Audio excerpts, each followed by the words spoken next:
नमस्कार, बहुत स्वागत है आप सबका एक बार फिर से हमारे यूट्यूब चैनल के ऊपर। आज के कार्यक्रम में हम एक 50 वर्षीय व्यक्ति की जन्म कुंडली का विश्लेषण करने जा रहे हैं, जिन्होंने अपने बर्थ डिटेल्स हमारे साथ शेयर किए हैं और ज्योतिष के माध्यम से अपने जीवन से जुड़े हुए प्रश्नों के उत्तर जानना चाहते हैं और साथ ही साथ चाहते हैं कि मैं इनकी कुंडली का पूर्ण विश्लेषण करूँ। आगे बढ़ने से पहले हर बार की तरह आप सबसे निवेदन है, यदि अभी तक आपने हमारे चैनल को सब्सक्राइब नहीं किया है तो आपसे सब्सक्राइब कर दें और बेल आइकन को दबाना ना भूलें। साथ ही साथ यदि आप सब भी इसी प्रकार अपनी कुंडली का विश्लेषण करवाना चाहते हैं या मुझसे संपर्क करना चाहते हैं तो स्क्रीन के ऊपर दिए जा रहे व्हाट्सएप नंबर के ऊपर आप मुझसे संपर्क कर सकते हैं। सीधे आ जाते हैं आज के इस कार्यक्रम के ऊपर और इनके बर्थ डिटेल्स को आप सबों के समक्ष रख देता हूं। 28 फरवरी 1972 को इनका जन्म हुआ है। जन्म का समय है दोपहर के 3:55 और जन्म का स्थान है राजस्थान। प्रश्नों की बात की जाए तो इन्होंने अपने बारे में बताया है कि ये टीचर बनना चाहते थे, टीचिंग के फील्ड में जाना चाहते थे, लेकिन फ़िलहाल ये वकालत कर रहे हैं। 2009 से वकील हैं, लेकिन बहुत अच्छा इनका काम नहीं चल पा रहा है, तो उसको लेकर के कई सारे इन्होंने प्रश्न पूछे हैं। और फाइनेंस की स्थिति भी कोई बहुत अच्छी नहीं चल रही है, स्वास्थ्य को लेकर के भी परेशानी है। तो इसी से जुड़ा हुआ इनका प्रश्न है। इनके प्रश्नों को हम आखिर में विस्तार पूर्वक एक एक करके लेंगे, लेकिन सबसे पहले इनकी लगन कुंडली की तरफ हम चलते हैं, जो कि हमारे समक्ष है। 4 नंबर से ये कुंडली प्रारंभ होती है, कर्क लग्न की पत्रिका बन जाती है और चंद्रमा देव देखें तो सिंह राशि में जाकर के बैठे हुए, यानी कि कर्क लग्न और सिंह राशि की यहाँ पर इनकी पत्रिका बनती है। समझा जाए, कर्क लग्न वाले लोग थोड़े भावना प्रधान होते हैं, अपनी मन मर्जी के मुताबिक चीज़ों को करने वाले होते हैं और राशि भी सिंह है, तो कहीं ना कहीं अपने अकॉर्डिंग चीज़ों को करने की आदत कह लीजिए या स्वभाव कह लीजिए, यहाँ पर देखने को मिलता है। लगन में हम समझें तो यहाँ पर केतु देव विराजमान है और लगन में बैठ करके केतु कहीं ना कहीं जातक को कंफ्यूज करने का काम करेगा। लगन में केतु यहाँ पर बैठे हुए हैं तो कन्फ्यूज़न की स्थिति, क्योंकि केतु के पास सर वाला पार्ट नहीं है, तो लगन में यहाँ पर बैठ करके केतु कन्फ्यूज़ कर सकते हैं जातक को। हेल्थ के पॉइंट ऑफ व्यू से भी केतु का यहाँ पर बैठना हम बहुत अच्छा नहीं कहेंगे, लेकिन इतना हम ज़रूर कह सकते हैं कि ये कन्फ्यूज़न तो पक्का देगा। चंद्रमा को समझें, चंद्रमा धन भाव में जाकर के बैठे हुए हैं, मित्र राशि में बैठे हैं यहाँ पर, तो चंद्रमा धन के लिए अच्छा है। हालांकि चंद्रमा का स्वभाव चंचल है तो फाइनेंस में उतार चढ़ाव दे सकता है, लेकिन फिर भी मित्र राशि का चंद्रमा धन भाव में जाकर के लग्नेश होकर के बैठे हुए हैं, तो इसको हम अच्छा कहेंगे। किस चीज़ के लिए? तो फाइनेंस के लिए। उतार चढ़ाव रहेगा लेकिन फिर भी इसको हम बढ़िया कहेंगे। अब देखें तो चंद्रमा ये पूर्णिमा का है, क्योंकि सूर्य के सामने बैठे हुए हैं चंद्रदेव, तो ये पूर्णिमा का चंद्रमा है, तो इसके पास बल भी अच्छा खासा मौजूद है, तो ये भी एक प्लस पॉइंट माना जाएगा। आगे बढ़ जाएं, गुरु के ऊपर हम चलते हैं तो गुरु कुंडली के छठे भाव में बैठे हुए हैं, षष्ठेश हैं इस कुंडली में, साथ ही वो भाग्येश भी हैं। कर्क लगन में गुरु लग्नेश का मित्र भी होता है, लेकिन साथ ही साथ वो छठे का भी स्वामी होता है, तो स्ट्रगल के साथ, संघर्षों के साथ ये सफलता देने वाला ग्रह बन जाता है। छठे भाव में यहाँ पर बृहस्पति बैठे हुए हैं, स्वग्रही हैं, तो रोग वगैरह अगर होता भी है तो लड़ने का सामर्थ्य देंगे। संघर्षों से ही जीवन में उत्थान देखने को मिलेगा, संघर्षों से ही उत्थान जीवन में देखने को मिलेगा। यहाँ बैठ करके बृहस्पति करियर को देखेंगे तो करियर में संघर्ष के बाद सफलता। 12वें भाव के ऊपर गुरु का प्रभाव है तो धन का व्यय होगा, गलत चीज़ों पे नहीं लेकिन स्वास्थ्य वगैरह पे धन का व्यय देखने को मिल सकता है। वहीं धन भाव के ऊपर और चंद्रमा के ऊपर इस बृहस्पति का प्रभाव है, तो चंद्रमा के ऊपर बृहस्पति का जो प्रभाव है ये स्वभाव के लिए अच्छा है, लेकिन धन भाव के ऊपर जो देवगुरु बृहस्पति का प्रभाव है ये संघर्षों के बाद धन की प्राप्ति करवाने वाला होगा। राहु के ऊपर हम चलते हैं, राहु कुंडली के सप्तम भाव में बैठे हुए। सप्तम भाव विवाह का होता है, पत्नी का होता है। ये पुरुष की कुंडली है तो हम कहेंगे ये सप्तम भाव पार्टनरशिप के लिए, विवाह के लिए, पत्नी के लिए हम यहाँ पर देखेंगे। राहु यहाँ पर सप्तम भाव में बैठे हुए हैं। नॉर्मली यहाँ पर बैठे हुए राहु को हम विवाह के लिए बहुत अच्छा नहीं कहते हैं, तो यहाँ पर बैठ करके राहु कहीं ना कहीं पार्टनरशिप में परेशानी, वैवाहिक जीवन में थोड़ी सी समस्या दे सकता है। यहाँ बैठ करके राहु का प्रभाव आय भाव के ऊपर है, लाभ भाव के ऊपर राहु का प्रभाव है, तो पैसा तो आएगा लेकिन उसमें कंटिन्यूटी ना बनी रहे, ये राहु यहाँ पर दर्शा रहे हैं। राहु का प्रभाव तीसरे भाव के ऊपर भी है, तो मेहनत, दौड़ भाग, पराक्रम, ये चीज़ें राहुदेव देने वाले होंगे। कुंडली के अष्टम भाव में हम चलते हैं तो सूर्य एवं बुध यहाँ पर हमें बैठे हुए नजर आ रहे हैं। सूर्य इस कुंडली में धन भाव के स्वामी हैं, तो वहीं बुध खर्च भाव के स्वामी हैं। धन भाव और खर्च भाव के स्वामी इकट्ठे होकर के बैठे हुए हैं, तो ये दर्शाता है कि धन इकट्ठा होने में परेशानी आएगी। धन इकट्ठा होने में थोड़ी परेशानी आ सकती है। हाँ, सूर्य का प्रभाव दूसरे भाव के ऊपर है, ये फाइनेंस के लिए ओवरऑल अच्छा है। दोनों ही बातें मैं यहाँ पे कह रहा हूँ। एक कह रहा हूँ कि फाइनेंस तो सूर्य अपने भाव को देख करके दे रहे हैं, लेकिन बुध सूर्य के साथ बैठा हुआ है, इस वजह से खर्चे लगे रहें या पैसा जो है जिस हिसाब से आप चाहते हैं उस हिसाब से ना आए, इसकी भी समस्या रह सकती है। शुक्र के ऊपर हम चलते हैं। शुक्र उच्च के हैं, जबरदस्त स्थिति में यहाँ पर शुक्र नजर आ रहे हैं। 11वें भाव यानी कि आय भाव का स्वामी शुक्र उच्च का होकर के नवम भाव में बैठा हुआ है। बहुत ज़बरदस्त स्थिति है यहाँ पर। शुक्र को हम कहीं से भी बुरा नहीं कह सकते, हालांकि पाप कर्तरी में ज़रूर है शुक्र, पाप कर्तरी में कुछ हद तक शुक्र ज़रूर है यहाँ पर, लेकिन फिर भी मैं इसको अच्छा मानूंगा। उच्च का शुक्र है यहाँ पर। किस चीज़ के लिए अच्छा है, तो विशेष रूप से पैसे के लिए यहाँ पर शुक्र की स्थिति बढ़िया है। तीसरे भाव के ऊपर जो शुक्र का प्रभाव है ये भी आपके लिए ओवरऑल बढ़िया है। थोड़ी दौड़ भाग सही सही, लेकिन पैसे वगैरह को ये देने वाले होंगे, तो शुक्र अच्छे हैं कुंडली में।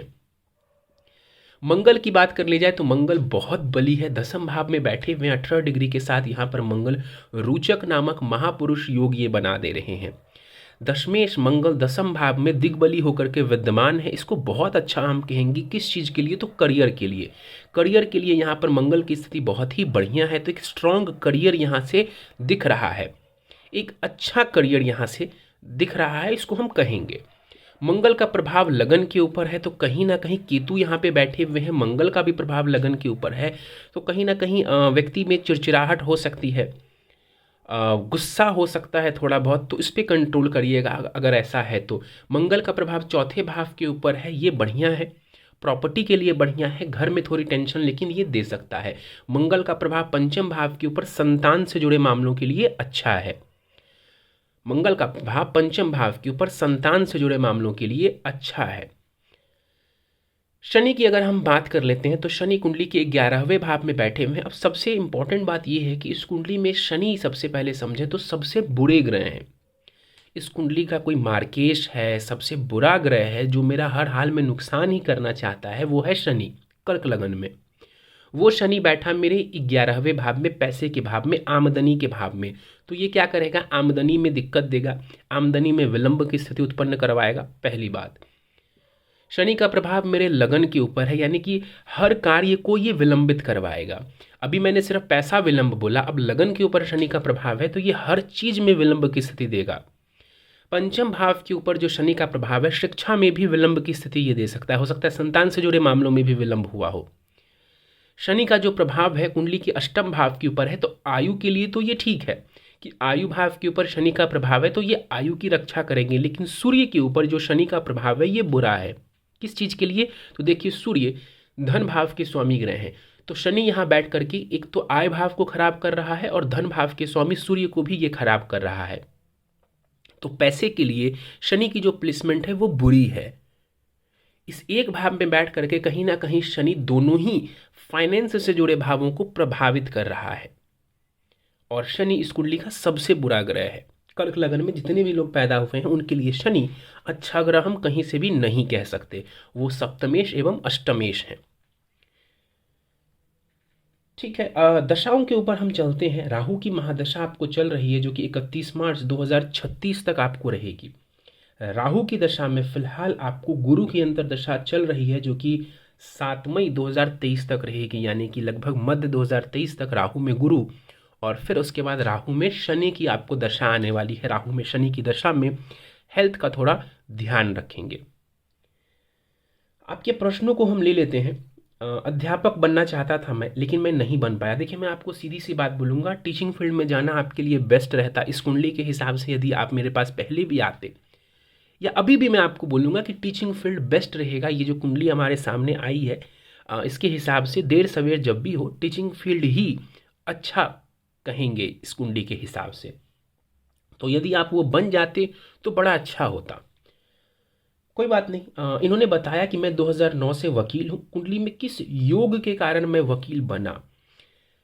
देखिए मैंने पहले भी कहा कि अभी जस्ट मैंने कहा कि अगर आप शिक्षक बनते, अगर आप शिक्षा से जुड़े क्षेत्रों में होते तो ज़्यादा अच्छा होता। अब वकालत की बात आती है तो वकालत किससे हम देखते हैं? देखिए शनि का प्रभाव ज़रूर आता है। क्यों? क्योंकि शनि न्याय करता है। शनि न्याय करता है तो शनि का जो प्रभाव है वो धन भाव से जुड़ के आ रहा है। तो जो जो भी पैसे आपको मिल रहे हैं वो शनि दे रहा है। अब शनि अच्छा ग्रह नहीं है, वो आपको सपोर्ट नहीं कर रहा।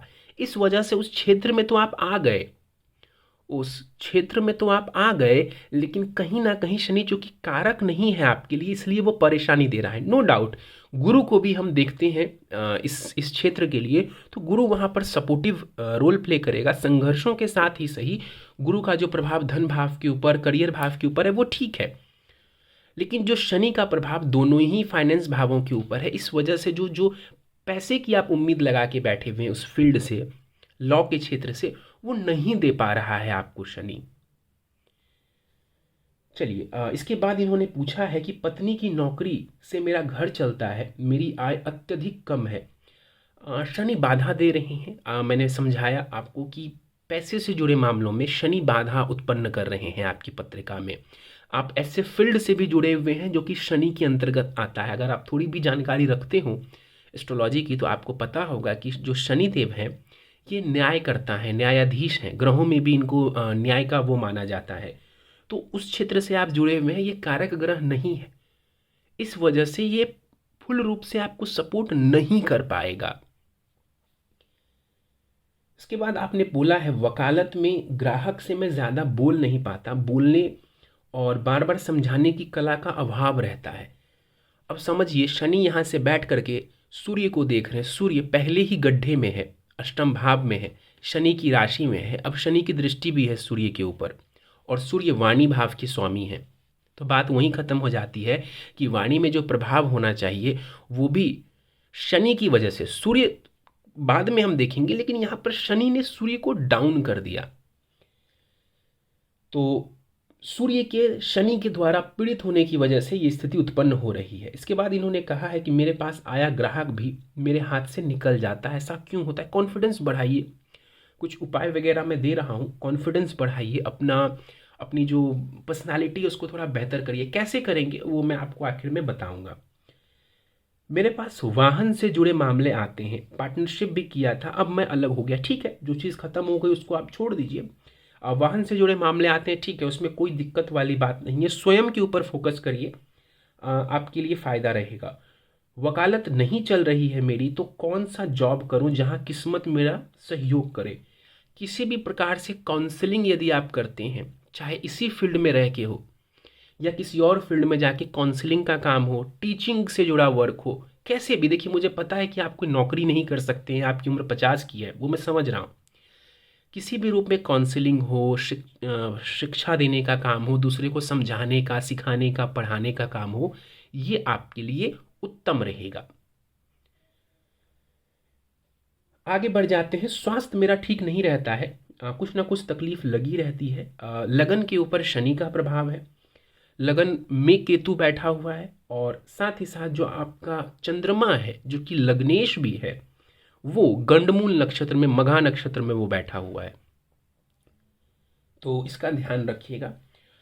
एक सलाह और यहाँ पे मैं आपको दूंगा, यदि आप ये सोचते हैं कि अगर अगर ऐसा है आप में कि मैं एक एक लेवल पे आके ही काम करूँगा, तो इसको कम कीजिए। अगर ऐसी कोई भावना है आपके अंदर में कि जब तक इतना बड़ा पद नहीं हो या जब तक इस तरीके की बातें नहीं हो तब तक मैं अपनी तरफ से उतना एफर्ट नहीं दूंगा, अगर ऐसा कुछ है आपके मन में तो उस चीज़ को अलग करिए, उस चीज़ को अलग रखिए।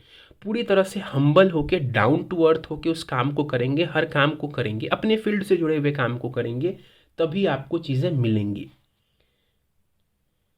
इन्होंने आखिरी प्रश्न पूछा है जो कि इम्पॉर्टेंट है, जो भी व्यूअर्स देख रहे हैं उनके लिए भी बड़ा इम्पॉर्टेंट है ये सवाल। मूल नक्षत्र में इनका जन्म हुआ है, सही बात है, मघा नक्षत्र, ये गंडमूल का नक्षत्र होता है। कभी भी इसकी पूजा नहीं कराई गई।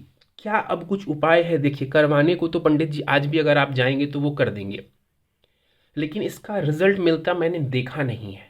मैंने इसका रिजल्ट मिलता हुआ देखा नहीं है कि कोई 50 साल का व्यक्ति या 25 साल का व्यक्ति भी अगर मैं कहूँ वो करवा रहा हो गंडमूल की पूजा इस उम्र में, तो मैंने रिजल्ट मिलते सच बताऊं तो नहीं देखा है। तो मैं रिकमेंड आपको नहीं कर पाऊंगा कि अभी जाके आप पूजा करवाइए, क्योंकि रिजल्ट्स मिलते नहीं हैं, फिर आपके पैसे भी कहीं ना कहीं चले जाएंगे। तो अभी हम उस चीज़ के ऊपर फोकस नहीं करते हैं, उसको रहने देते हैं। उपाय वगैरह के ऊपर हम चलते हैं। कुछ उपाय हैं जिससे आपको लाभ होगा। नवमांश कुंडली की बात करें तो नवमांश कुंडली में गुरु आपका उच्च का है, गुरु आपका उच्च का 10वें भाव में बैठा हुआ है। तो इसका मतलब है कि जो शिक्षा का क्षेत्र, शिक्षा से जुड़ा हुआ क्षेत्र, काउंसलिंग से जुड़ा हुआ क्षेत्र, अगर आप अभी भी इवन अपने काम में भी अगर उस चीज़ को ज़्यादा आप प्रायोरिटी देते हैं तो आपके लिए बेहतर होगा। मतलब दूसरे को समझा, रैदर देन कि कोर्ट में जाके लड़ना और दलीलें देना, वो भी ठीक है, लेकिन दूसरे को समझाने का, बताने का काम यदि आप करेंगे तो वो आपके लिए ज़्यादा फेवरेबल रहेगा किसी भी तरीके से। और इसके लिए आपको कोई फिर से कॉलेज जाके डिग्री लेने की आवश्यकता नहीं है। उपाय की अगर हम बात करें, कुछ उपाय मैं आपको दे देता हूँ जो कि इम्पॉर्टेंट है। उम्मीद है आप इन उपायों को गंभीरता से लेंगे और करेंगे। मोती रत्न धारण करने की सलाह दूंगा मैं आपको। लगभग 7.25 रत्ती या उससे ऊपर की रत्ती क्या आप मोती रत्न धारण करिए चांदी में, इसको दाहिने हाथ की सबसे छोटी उंगली, कनिष्ठिका उंगली में। जैसा कि मैंने कहा कि शनि की अंतर्दशा आपको लगने वाली है, तो महामृत्युंजय मंत्र का जाप करिए, 1 माला सुबह 1 माला शाम। शनि से जुड़ी वस्तुओं का आप दान कर सकते हैं शनिवार की संध्या काल को। नित्य सूर्य को अर्घ दीजिए, सूर्य को जल देंगे और सूर्य की रोशनी में 5 मिनट 10 मिनट प्रतिदिन बैठेंगे, इससे भी आपको लाभ रहेगा। चलिए, तो दोस्तों ये था इस 50 वर्ष व्यक्ति के जन्म कुंडली का विश्लेषण। उम्मीद है आपको हमारा यह विश्लेषण का कार्यक्रम पसंद आया होगा। यदि कार्यक्रम पसंद आया तो आप इस वीडियो को लाइक करें। अभी तक यदि आपने हमारे चैनल को सब्सक्राइब नहीं किया है तो आप इसे सब्सक्राइब कर दें। इस वीडियो से जुड़ा कोई प्रश्न हो आपका तो नीचे कमेंट सेक्शन में पूछ सकते हैं। अगर आप भी मुझसे कुंडली विश्लेषण करवाना चाहते हैं, संपर्क करना चाहते हैं, तो स्क्रीन के ऊपर दिए जा रहे व्हाट्सएप नंबर के ऊपर आप मुझसे संपर्क कर सकते हैं। इस वीडियो में फ़िलहाल इतना ही। आप सभी का बहुत बहुत धन्यवाद।